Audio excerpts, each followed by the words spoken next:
100 ஆண்டுகளுக்கு முன்னரே இந்தியாவில் நிறுவப்பட்ட முதல் விமான நிலையம் எது தெரியுமா? வாங்க பார்க்கலாம். இந்தியாவின் விமான போக்குவரத்து என்பது நாளுக்கு நாள் அதிகரித்து வருகிறது. தற்போது இந்தியாவில் 487 விமான நிலையங்கள் உள்ளன.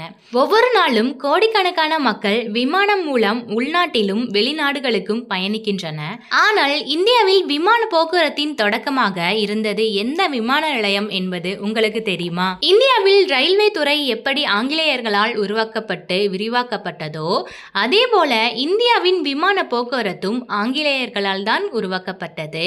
இந்தியாவின் பல்வேறு நகரங்களில் பல சர்வதேச விமான நிலையங்கள் இருந்தாலும் இந்தியாவின் முதல் விமான நிலையம் எந்த நகரில் தொடங்கப்பட்டது என்று இந்த பதிவில் தெரிந்து கொள்ளலாம். வாங்க. வில்லே பார்லே ஏவியேஷன் கிளப் என்று அறியப்படும் ஜூஹு விமான நிலையம் 1928இல் ஒரு தனியார் விமான இறங்குதளமாக நிறுவப்பட்டது.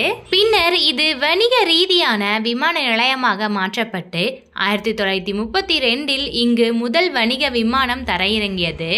டெல்லியின் இந்திரா காந்தி சர்வதேச விமான நிலையம் மற்றும் மும்பையின் சத்ரபதி சிவாஜி மகாராஜ் சர்வதேச விமான நிலையம் போன்ற நவீன விமான நிலையங்கள் உருவாக்கப்பட்டதற்கு முன் பிரிட்டிஷ் ஆட்சியின் போது ஜூஹு விமான நிலையமே இந்தியாவின் முதன்மை விமான நிலையமாக செயல்பட்டது.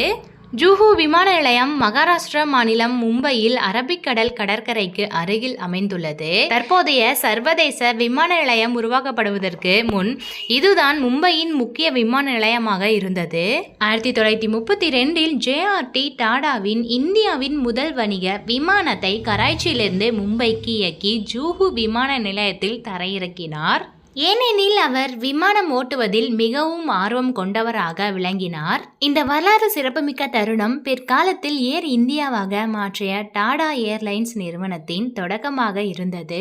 இந்த விமான நிலையம் ஆரம்பத்தில் விமான பராமரிப்பு, விமான கிளப் மற்றும் சிறிய ரக விமானங்களின் செயல்பாடுகளுக்காக பயன்படுத்தப்பட்டது. ஆனால் விமான போக்குவரத்து அப்போது இந்தியாவிற்கு மிகவும் புதிதாக இருந்ததால் இது விரைவிலேயே ஆரம்பகால இந்திய விமானிகள் மற்றும் அஞ்சல் விமானங்களுக்கான ஒரு முக்கிய மையமாக மாறியது. இப்போது இந்த விமான நிலையம் பயன்பாட்டில்தான் உள்ளது. ஆனால் தற்போது இது ஹெலிகாப்டர் சேவைகள், சிறிய ரக விமானங்கள் மற்றும் விமானி பயிற்சி பள்ளிகள் ஆகியவற்றுக்கு மட்டுமே பயன்படுத்தப்படுகிறது.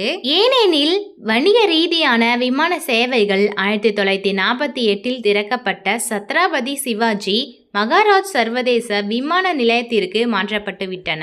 நாம் இந்தியாவின் முதல் விமான நிலையம் பற்றி பல சுவாரஸ்யமான தகவல்களை தெரிந்து கொண்டோம். இது போன்ற மேலும் பல வரலாற்று மற்றும் சுவாரஸ்யமான தகவல்களை தெரிந்து கொள்ள நம்மளோட சேனலை மறக்காம சப்ஸ்கிரைப் பண்ணிடுங்க.